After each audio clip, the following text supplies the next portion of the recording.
What's up, everybody? Episode 30 of the Pastor Pod. Can't believe we made it this far, but we are here today. Glad you're joining us. If you're new to the Pastor Pod, we're a group of pastors that just like to share a heart and let you in on what pastors really think about stuff. It's been a great week. I'm here with my good friend Jay. He's actually joining us from his car, I think, today. And we have once again, the Bob Bumgarner is joining us from Jacksonville, Florida. So glad you're here, Bob. Looking forward to our conversation today. Yes, I am actually joining you from the car today. But I'm really excited to be here because I don't like to miss an opportunity with the Bob Bumgarner for First Coast Churches in Jacksonville. He is a Bob, trophy welcome. husband. Hey, thanks Bob, for welcome back to the podcast. Thank you. It's good to be here. I actually canceled all the meetings that I have at 4:30 in the afternoon. Well, you just gave away our secret sauce that we record this at 4:30 in the afternoon at a weird time. I'm sorry. I didn't know there was a secret sauce. There's not. And if you've missed our awesome episode with Bob, gosh, I don't know, maybe a month and a half ago, 2 months ago, make sure you go back. It was on leadership development. Great discussion. So we were thinking, man, it'd be great to have Bob back on again. So thank you for taking time. And Jay, you're coaching some church planners this week. Let us in on what you're doing this week. Yeah, so I'm a part of an assessment for church planters. So these are future church planters who are longing to plant, and we've got people from Philadelphia and Virginia and some other places here in the Boston area. And basically, I'm assessing one part. I get to assess communication, which means I'm listening to some church planners preach. It's the most awkward thing in the world because there's two people in a room and you're preaching to two people. And for any pastor, I think the smaller the crowd is the more difficult one to necessarily preach to sometimes. Mm-hmm. And then we just kind of talk through the preparation and things like that. It's a lot of fun. It's really something that gives me life and just really investing because you're investing in a future church plant. And so that's really what I've been doing. And that's one of the reasons why I'm in the car today is I'm traveling back from that and I'm about an hour from home. So anyhow, that's where I'm at today and really excited about it. And really it's this aspect of networking that I get really excited about, which is why I'm really excited about the conversation we're going to have with Bob when it comes to networking. So Bob, again, good to have you back. And I'd love to hear a little bit about your story when it comes to First Coast Churches. Okay. And that's something that it's a transition that you kind of led through. And I don't want to steal too much of your story, but could you share a little bit about what it was, what you're hoping it to be, and really this idea of networking and why networks are so powerful? Sure. Yeah. So I'm the leader of a network of churches, a little north of 200 churches that are responsible from our perspective for the spiritual health of an area, a geographic area in Florida. And our network has had a couple of different names and it's really evolved as the context has changed. And so what we found was we have been for a couple of decades, the Jacksonville Baptist Association, but our footprint has gotten so much bigger than the Jacksonville area. So Duval County is Jacksonville, and we are planting churches, strengthening churches, developing leaders, and engaging the communities in 5 different counties. And so it just was no longer accurate to say that the network was just a Jacksonville network. We're in Clay County, Baker County, Nassau County. We have people from Folkston, Georgia, who drive down to be a part of what we're doing. And so First Coast Churches was simply the result of about 40 pastors in some focus groups and being led and discussing what was going to leverage us most effectively for about the next 10 years. And so out of that, we became First Coast Churches, and our vision is so that nobody in this area would feel like they have to pastor alone. And so I didn't actually start off hoping to have a name change, but we needed, but it really surfaced that we were under communicating what God was doing in our region by just saying we were from Jacksonville. I absolutely love your, I love the tagline there. Don't pastor alone. And I think it speaks volumes about the importance of a network, and being a part of a network. And I think, Bob, if I may say, you've been a part of a lot of different types of networks through the course of your ministry. Can you help us understand really, and maybe share a little bit about the experiences when it comes to networking, some pros, maybe even some challenges that someone might face when they think through this idea of being in a network. So pros, challenges, being in a network. Sure. One of the things that that's great about a network is you don't have to make all the mistakes yourself. You can learn from other folks. And but one of the things that I have found, and it's just an interesting observation, anytime somebody gets frustrated with an association or a convention and they decide to leave it, do you know the first thing they do? They go join another network. Mm-hmm. They go find another group of people trying to do what they're doing. And I think there's something in us that knows that together, this is so cliche, but we really are better together, that we shouldn't pastor alone. I mean, I think you actually see that theologically when you look at Ephesians 4 and Paul tells us the kind of leaders that are gifts to a local church. They have different lanes to run in. They have different skill sets. And so a network is a really helpful construct, if you will, that allows us to have shared experiences, shared resources, and shared relationships. And honestly, if you were to ask me, Bob, I worked for the State Convention of Florida for 17 years, and that's a 3,000 church network, and so the thing that is not better, but the thing that's different between a large network like that and a local network, it really is all about relationship, because I can know people not just by name, but by what's going on in their church, and the resources that we can talk about are more contextualized, because Jacksonville is not Orlando. And so some things that would work in Orlando or Venice, Florida, or Boston may not work in Jacksonville or vice versa.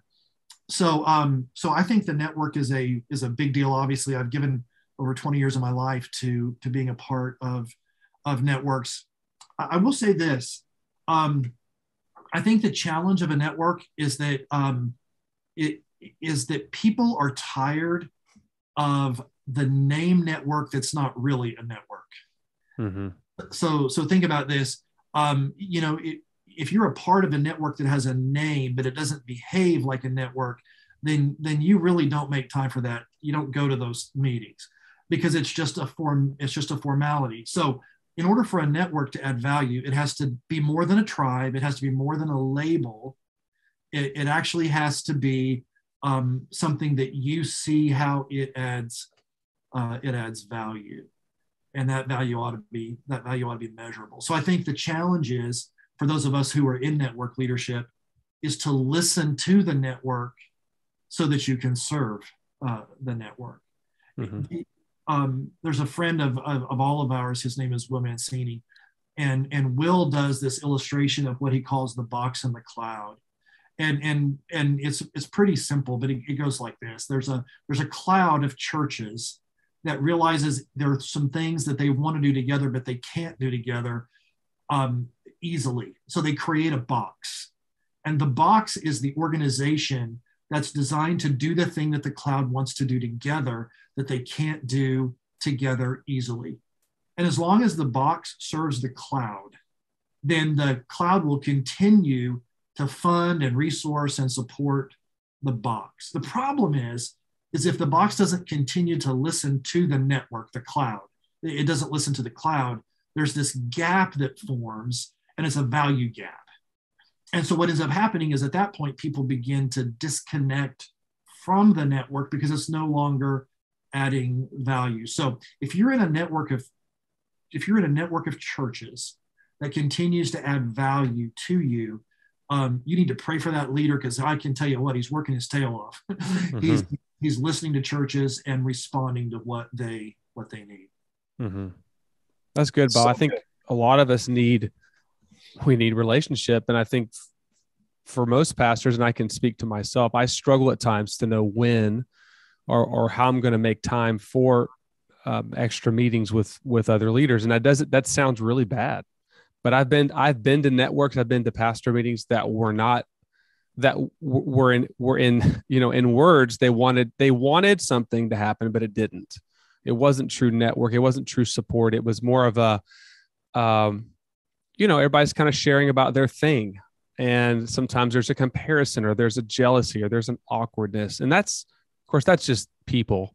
But how do we build networks? How do we encourage the network we're a part of to be more healthy and actually get below the surface, where you actually do life with each other? You're actually opening up and praying for one another. Like, what have you seen in First Coast churches, and how that's benefited the group that you're pouring into there? Sure. One of the things is, obviously, there's north of 200 churches. There's no way that you can be friends with even a small fraction of those kind of folks. You just don't have that time. But at the same time, I think if you don't believe that you need relationship, and if you believe that you really do have all the answers, you will never give yourself to a network. Mm-hmm. There was a sign on the Berlin Wall before or after it fell. Somebody put this sign up, and it was an explanation of how the Berlin Wall fell. And I'm just going to read it to you. It says, many small people in many small places do many small things that can alter the face of the world. Many small people in many small places do many small things that can alter the face of the world. If you don't believe that working together to reach a city, or to plant churches, I mean, Jade talked about just now coming from an assessment. I mean, that doesn't happen without a network. Somebody's got to plan that. Somebody's got to schedule it, put on the calendar. Somebody's got to fund it. Somebody's got to come up with what the best practices are. And so what ends up happening is, if there's not a network, everybody has to invent everything every time. Mm-hmm. And so Josh, I think the thing that is most distasteful to everybody is that if the network doesn't have a focused purpose. Mm-hmm. So in other words, the First Coast churches, we do a lot of different things, but we only exist for one reason, and that is cultivating partnerships that engage the mission force. I mean, that engage the mission field with the mission force every day. So if it's outside of that, right, we just don't do it. I do think there is one thing to get. I think within every big network, there are sub networks. Sometimes there's sub networks around church size. Sometimes it's sub networks around church age. Am I a church plant? Am I a legacy church? Mm-hmm. Sometimes it's around, am I in an urban setting? And here's the thing: in most networks, it's just, I'll go on. I'll say this I can say this to Josh because he won't take it personally. But in some ways, it's just arrogance to think that you're that a person would, that there's nothing that a network can give you. So go to the network looking for what you need. Mm-hmm. And I can almost guarantee you that if you'll start conversations, that you'll find you'll find a little sub network, if nothing else, that can help you. Well, I'll go back to what I was saying. I mean, I love being able to connect in networks. I've connected with many pastors in my area, but there's not as many opportunities as I used to have in Northeast Florida. I mean, Jay, I know you can speak to that. You've visited with Bob many times in Jacksonville, but what's happening in that area of Florida is not normal. It's really supernatural. It's really amazing. Not only is it specifically mostly Southern Baptist, but they help every other church that is willing to be helped in that area as well. So it's very interdenominational and kind. And so there's a lot of great things happening where I'm at, but not as much, I would say, in an organized way, or maybe even a more focused way. So that's kind of where I'm coming from is, okay, yeah, I can see the purpose and need, and I love being a part of the network. But I kind of want something more than a lunch or we're going to, here's the mission opportunities that we can all give to, which is all important. But how do we help our churches move forward with the mission? How do we encourage each other to grow, to be accountable, to love and support each other? beyond just the, hey, how's it going, and get below the surface. Yeah. So, Josh, well, I was going to say, Josh, I love what you're saying here. And I think there's some value to what you're saying, because I think there's a longing for networks. And what I've heard from the conversation, there's been so many big pieces that I've wanted to jump in, but I'm trying to be a good host and kind of let our guests here talk. And it's one of those things of, many people go to a network looking for, to have a need met. But I think one of the values of what I hear you saying, and one of the things I think prompts networks to be as strong as they are, is when everyone comes to the table saying, hey, I bring this piece, you bring that piece, you bring this piece. And that network is valuable because we're not all doing the same thing. We don't all add the same value. And it almost takes the shape of what we look at with the local church, and every part has a part to play. And so a network looks at it and says, hey, there are some strong churches that are legacy churches, and there's some church plants that are baby churches. And guess what? That legacy church needs that church plant, and that church plant needs that legacy church. And let's put them together, and let's put them in a room, and they can both learn from one another, and they can both grow from one another. They can both sharpen one another.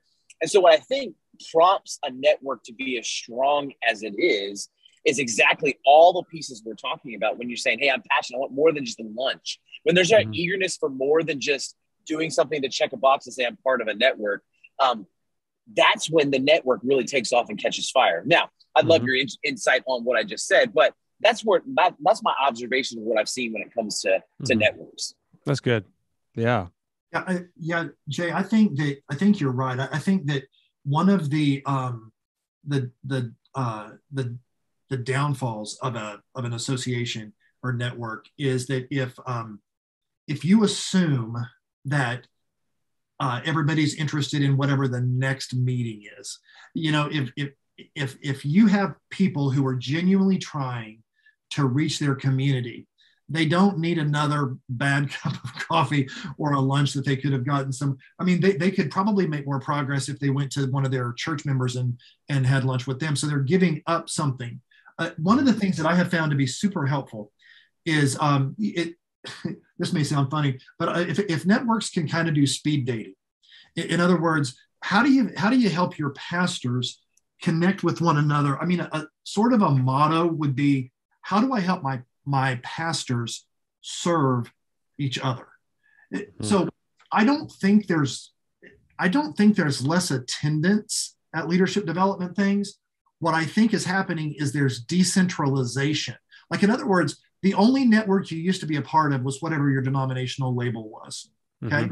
And that was where you had, but now there's all these networks that you can be a part of. And guess what? Yeah. Some of the networks, you'll never meet the person, because if you listen to 5 podcasts, in a sense, that's some information that you can get that you actually have control over. So one of the things that I like to suggest to guys is, yes, join a network looking to contribute your superpower, whatever it is. But if the network is not there for you, then build your own. I mean, so in other words, this is a big word, interdisciplinary, but who are the interdisciplinary people that you need around you to be able to do what you do? So like, Josh and I know somebody named Clayton Wall. So Clayton he's awesome. He's a genius with books and keeping the books and rolling out budgets and how to make it. So like probably in your network, you ought to have somebody who's a numbers person who you can actually just call up and say, hey, I don't have time to research this. Can you tell me, what about this? And then who's the person in your network that is your go-to for children's ministry or worship ministry or whatever. So build, don't bemoan the fact that there's not a great network near you. Build the network you need to do what you need to do.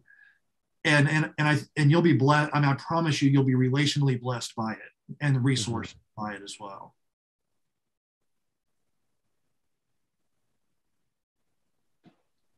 Yeah, I wholly agree, and I'm grateful because I've had the joy of being a part of many different types of networks throughout my time in Boston here, and also even in Florida.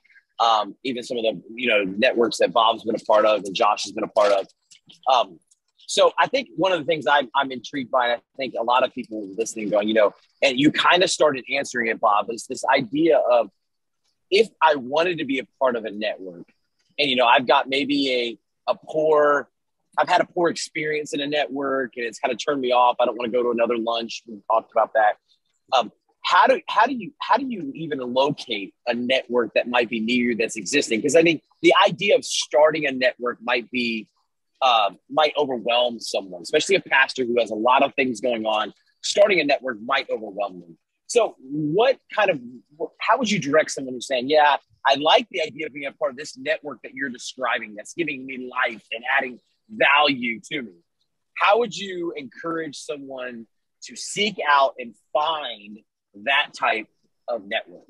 Okay, so I want to make sure I was clear. When I say start a network, I don't mean start a network for the sake of starting a network. I'm saying start your own in the sense of who do you need around you? Who do you need around you? Not that you'll meet every month, but that just create a network of people that are your go-to people for a variety. Mm-hmm. Yeah, it makes sense. Yeah. So Jay, to your point though, I think here's my favorite way to do it. Go to somebody who you respect in the community and say, hey, when it comes to reaching people who are far from God, who's the best person in our city? Who's really good at that? When somebody's really good at, man, that guy, who's really good at finding staff members? I mean, who is it just seems to always land on his feet when he finds a staff member? And take those people to lunch, learn from them, ask them if they can be a part of your resource group, how you do things. Here's a motto that I have it's a truism. I don't know if it's always true, but it's certainly been true in my life. The field will lead you to the future. If you talk to the people in the field that are actually engaged in the mission. Now, we all know that there are some people who are just doing Sunday over and over and over again. I'm not talking about that. I'm talking about people who are taking the gospel to all the city by all the means possible. Find out who those people are and talk with them and gather with them. You'll learn more than you realize, and you'll be encouraged by not only their victories, but also what they struggle with when you learn what they struggle with. So write that down. You need to write that down. The field will take you to the future. Is that what you said, Bob? Yeah, if you listen to the field, it will lead you to the future. I love it. So there's a caveat. Listen to the field and it will lead you to the future. That is good. That is good stuff. And I think overall, this is just a good, healthy conversation about understanding our really need as pastors to be part of something bigger than ourselves. And knowing that we're not alone. Don't pastor alone. I got to say that because I think it needs to be understood. We're a part of something bigger than ourselves. We're all on the same team trying to accomplish the same mission. And really we can learn a lot from one another and grow and do things, maximize what we have, the resources that we have to advance the kingdom. If we really learn and choose. And I think there's an intentionality to it. You're not going to be a part of a network unless you're intentional. You got to make time to do it. You got to be willing to sacrifice something else to do it. And so I think if you put all those elements together, what you end up with is really something beautiful that only God can put together. So Josh, what kind of thoughts do you have as we kind of maybe wrap up a little bit?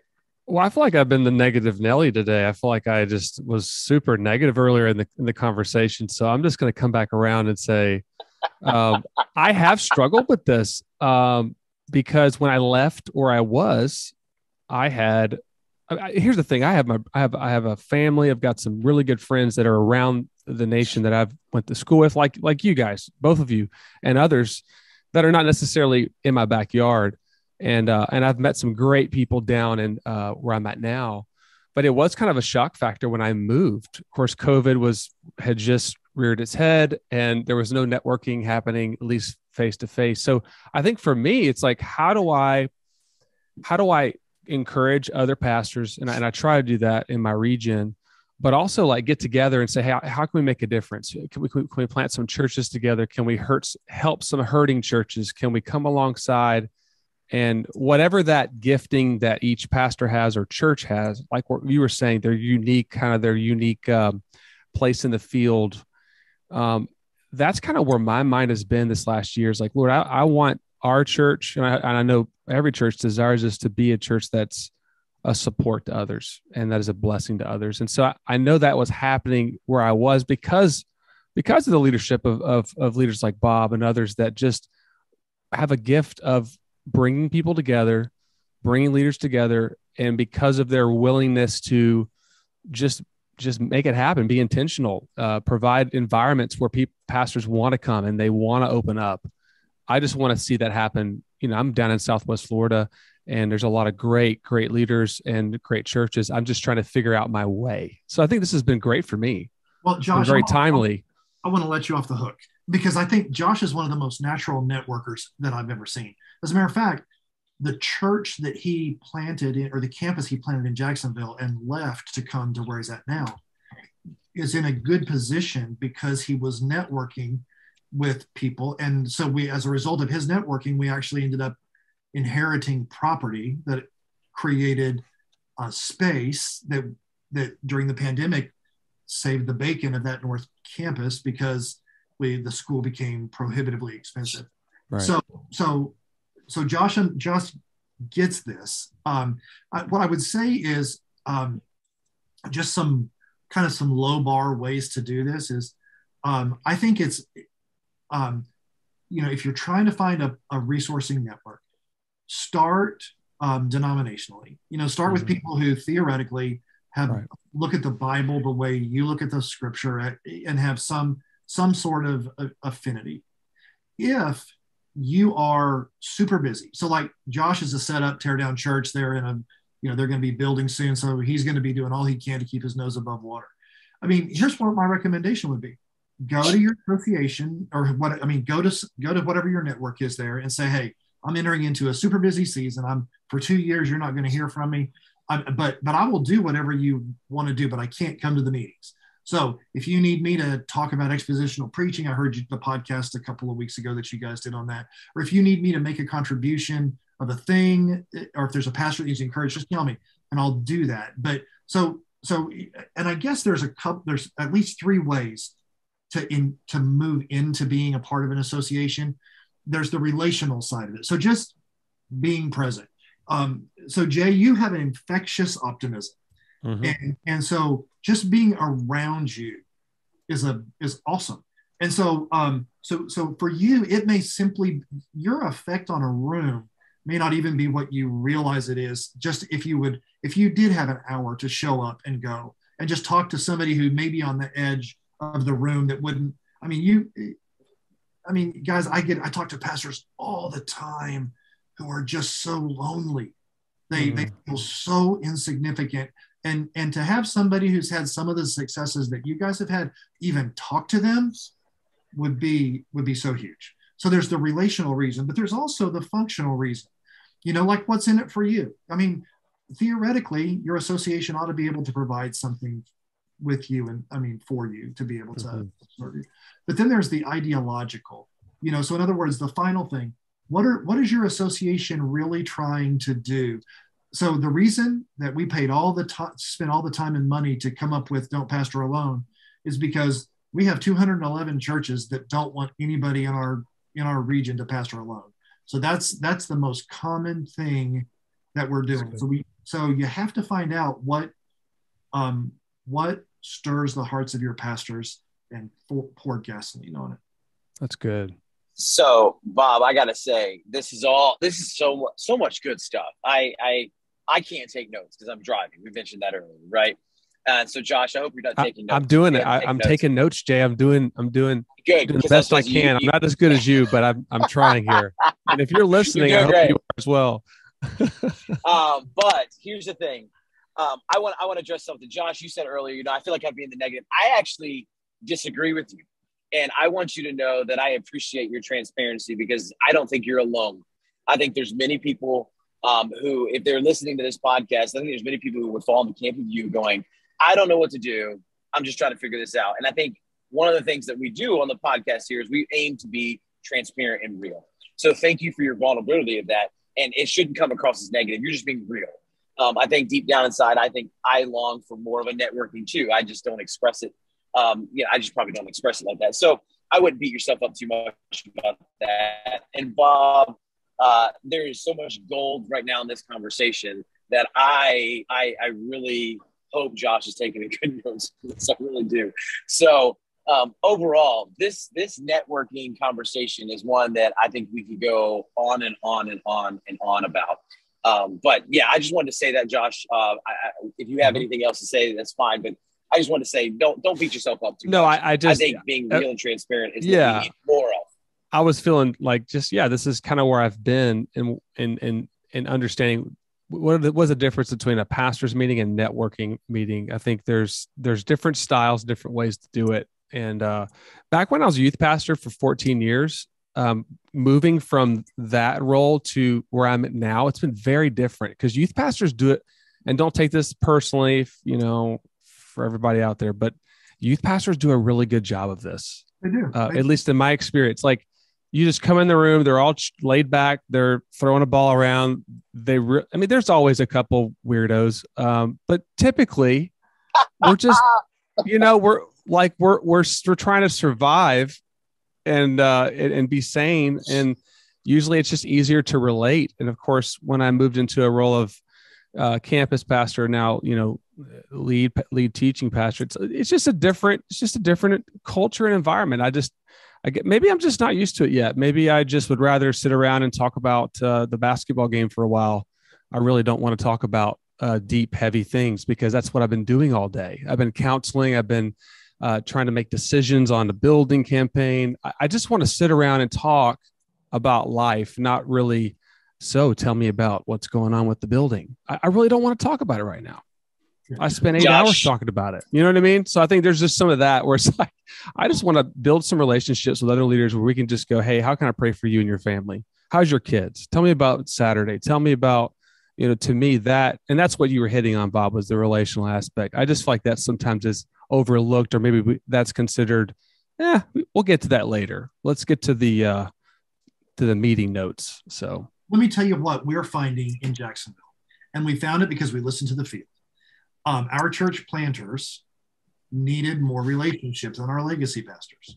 So now, once a month, we get together just to eat lunch, just to hear one church planter share their story, and just to hang out. Like we did that at Top Golf the other day.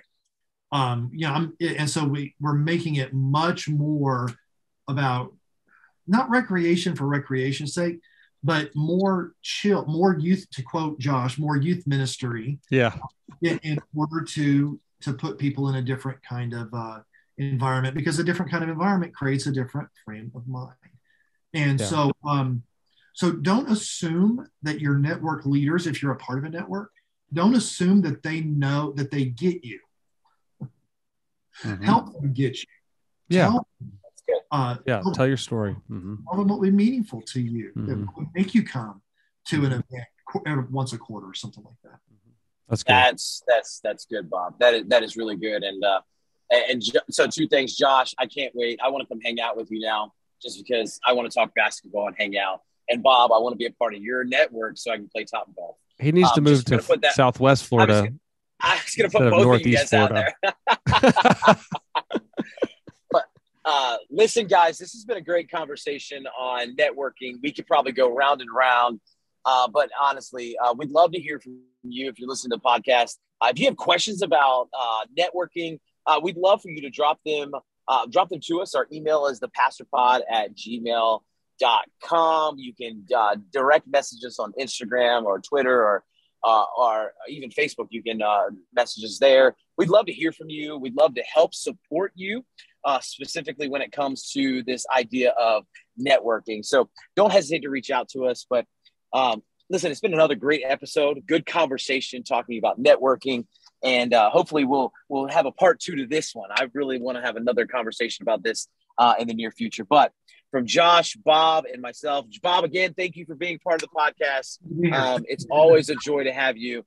But from Josh, Bob, and myself from here at the Pasta Pod, have a great rest of your week, and we look forward to seeing you back next week.